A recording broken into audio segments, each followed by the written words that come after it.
잠을 한쪽으로만 잤나? 일어났더니 어깨가 뻐근하네. 비가 한바탕 오려나 어깨가 살살 쑤시는 게 예사롭지가 않네. 팔을 들어 올리려고만 하면은 어깨가 삐그덕 아프니 아유. 골프 치다가 어깨를 살짝 삐었나? 어깨를 돌리기만 해도 뻐근하네.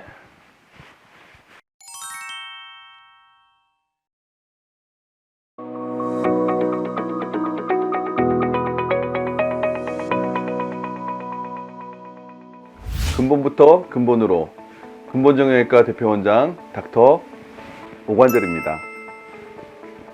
어깨가 아프다고 모두 오십견은 아닙니다.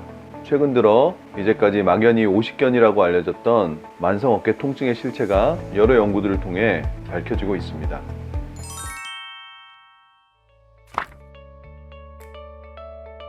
어깨 통증을 일으킬 수 있는 원인들은 무수히 많지만 외래에서 일반적으로 가장 흔하게 볼 수 있는 주요 질환으로는 대표적으로 오십견과 회전근개 충돌 증후군 그리고 석회성 건염을 들 수 있습니다. 어깨 통증으로 가장 유명한 첫 번째 원인은 오십견으로서 정식 병명은 유착성 관절낭염입니다. 노화에 따른 퇴행성 변화 및 당뇨나 갑상선 질환, 과도한 사용이나 외상으로 인해 관절 부위가 서로 가깝게 붙어서 경직되면서 관절 주변에 염증이 생기고 이로 인해 통증이 발생합니다. 장기간 어깨를 사용하지 않거나 올바르지 못한 자세로 운동이나 일을 지속할 경우 오십견 발병의 원인이 될 수 있습니다.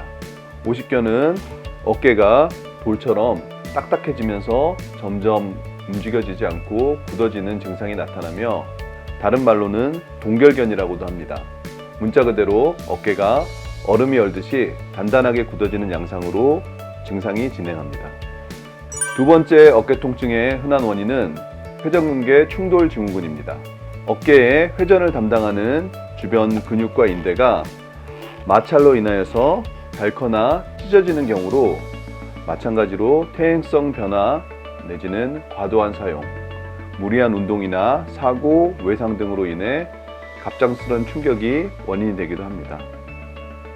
회전근개 충돌 증후군은 팔을 들어 올릴 때 특정한 각도에서 통증이 유독 심하게 생긴다는 특징이 있습니다.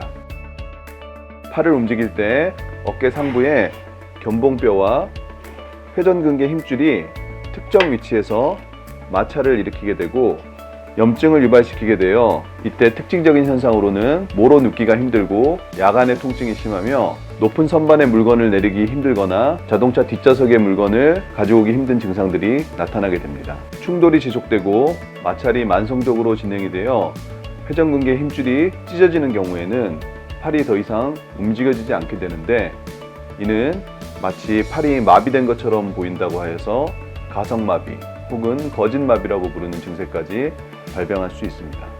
세 번째 어깨 통증의 흔한 원인은 석회성 건염입니다.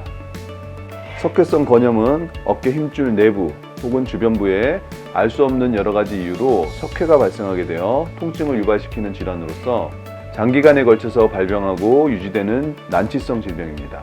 석회로 인한 통증이 한번 발병하게 되면 출산의 고통과 비교될 정도로 극심한 통증이 생기는 경우도 있고 밤에 잠을 자지 못하거나 저절로 눈물이 흘러나올 정도의 극심한 통증이 있다고 호소하십니다.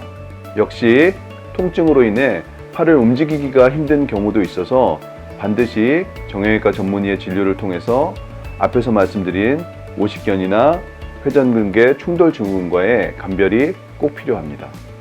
어깨의 건강을 유지하기 위해서는 한쪽 어깨에 하중이 쏠리는 치우친 자세를 조심해야 하고 평소에 무리한 운동 등으로 충격이 가지 않도록 주의해야 합니다.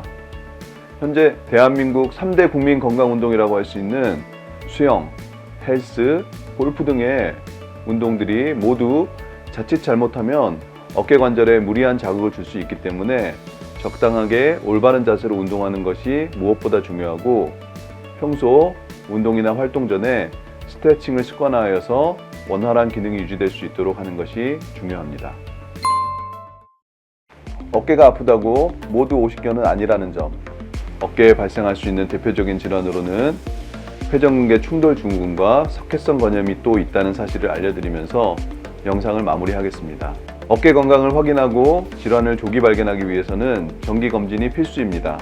또한 어깨가 아프다면 막연히 오십견이겠거니 하는 것이 아니라 전문의의 진료와 정밀한 진단을 통하여서 정확하게 원인을 확인하고 조기에 체계적인 근본 치료를 시작하는 것이 무엇보다 중요합니다.